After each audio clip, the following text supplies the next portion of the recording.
I like that matchup. Cincinnati can't stop anybody, and nobody can stop Brandon Jacobs. So put that together equals probably a big day. Number 4, I like Marshawn Lynch, second-year running back in Buffalo. I like Marshawn Lynch at home against Oakland. Now, Oakland's defense last week held Kansas City to 8 points. However, Kansas City is awful. Absolutely awful. Awful. I don't even know how else to put it. Unhitch your wagon to the Kansas City. You don't want anything to do with Kansas City. I'm telling you. And what you do want, though, is people that are playing against them because they're just bad. So don't look too much into Oakland holding Kansas City to no points. I think Buffalo, who has looked really, really good this year, is going to score probably a lot on Oakland. And Marshawn Lynch usually figures to get into the end zone if Buffalo is producing offensively, which they will this week. So I like Marshawn Lynch as my number 4 running back. And my number 5 running back, probably has the least favorable matchup out of anyone in my top 5. But he's just that good of a back. I have to put him in there. It's Brian Westbrook versus Pittsburgh. I'm sorry. He's on Philadelphia. He's just that dangerous. No matter who they're playing, just his versatility and everything he can do. He can catch passes out of the backfield. He can break tackles.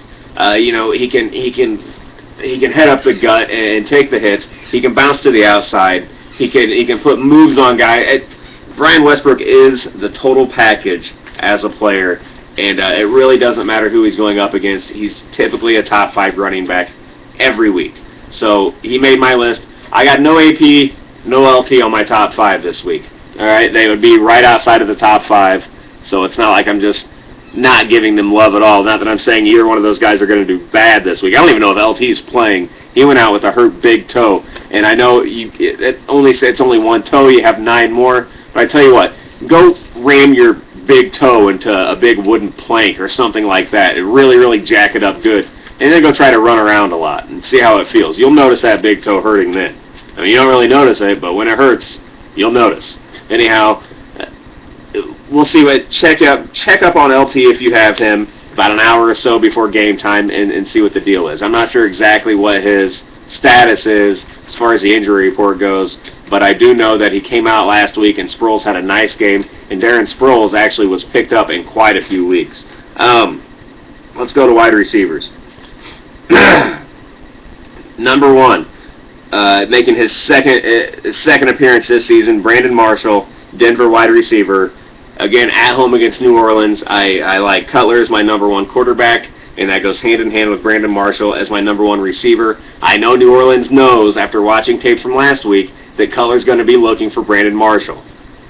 But it doesn't matter, because New Orleans isn't good and they can't stop anybody. They can put everyone on their entire defensive unit on Brandon Marshall. He's still going to catch 11 or 12 balls for over 100 yards and a touchdown or 2. He's my number 1 receiver, and it's not close. Number 2, I like Plaxico Burress.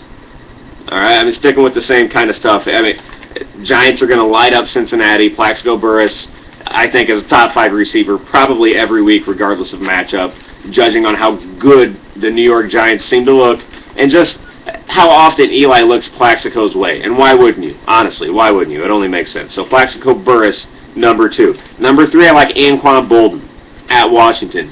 And now, I know Fitzgerald is typically pegged as the number 1. The last week, Fitzgerald, even though he had a nice week, I think he had 5 or 6 catches for 150 yards or so, which is a really, really nice week. He didn't get into the end zone. You know who did? Anquan Bolden, 3 times. And it's just hard to overlook that. It seems to me like Kurt Warner is looking Anquan Bolden's way. All right, maybe he's trying to keep him in Arizona. I don't know what it is, but I know that Anquan Bolden and the Arizona Cardinals are on the road at Washington. And like I said, I know Washington played New Orleans pretty tough last week, but Washington hasn't stopped anybody. The Giants hung a big number on them. So did the Saints. And that Washington defense, even though it's typically pretty good, I don't think it's going to be enough to hold Arizona, Kurt Warner, and Anquan Bolden. So I like Anquan Bolden as my number 3 receiver to probably go ahead and get into the end zone again. And I've owned Anquan Bolden before. He doesn't have a lot of... Pardon me. It doesn't seem like he has a lot of single touchdown games. It seems like when he scores in couples or threes. He's really incredible. And when he's on the field, he's a really, really dangerous weapon, and I like him as my number 3 wide receiver. Hold on. Now, how am I doing? Oh, man. I'm only supposed to have 2 minutes left, but we're going to go a little late. My number 4 receiver, another second-year guy, Calvin Johnson. All right, Detroit wide receiver at San Francisco. San Francisco seems to have trouble stopping people. It's no secret. Calvin Johnson seems to be the real deal. He had a nice week last week, and that was against the Green Bay defense. And did you see the touchdown play he made? Impressive. He's the kind of playmaker you just get the ball in his hands, and he racks up the yardage, and he makes the moves, and he does the work, and makes you look good as a quarterback. And Calvin Johnson, I think, is the real deal. I think every team this year that plays Detroit is going to have their hands full with him, but the rest of Detroit is bad, so it's okay. Anyhow, this week, though, at San Francisco, I like Calvin Johnson to have another nice week, and he comes in at number 4. Number 5, I like Chris Chambers. All right, Monday Night Football, Phillip Rivers basically has nowhere else to go. He's got Vincent Jackson, and he may or may not have Antonio Gates, but what he definitely has as a number 1 receiver is Chris Chambers.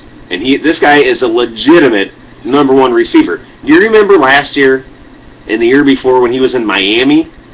What an awful team they were. But do you remember how you could still plug in Chris Chambers to your lineup and get decent production, even though he's in Miami catching passes from Trent Green and guys I don't even know? But still, Chris Chambers had decent production. And then he comes in last year to San Diego, and he looked okay, but he was still, kind of feeling out the system and getting his chemistry down with Rivers. But he seems to have found it.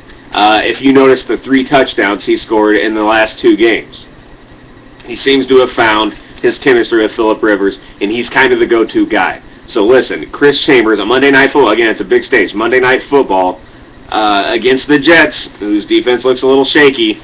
I like Chris Chambers to go ahead and score again, have another nice day. He's got a nice matchup, and he seems to be the number 1 guy in San Diego right now. So I know I'll have him in my lineup. You should too. Let's move on to tight ends, shall we? Number 1, Tony Scheffler, Denver tight end versus New Orleans. Okay, it's no accident. I have Jay Cutler as my number 1 quarterback. I have Brandon Marshall as my number 1 receiver. I have Tony Scheffler as my number 1 tight end. Denver throws the ball. New Orleans can't stop anybody. I'm not going to keep repeating that, but plug in Tony Scheffler because Cutler really seems to like him also. My number 2 tight end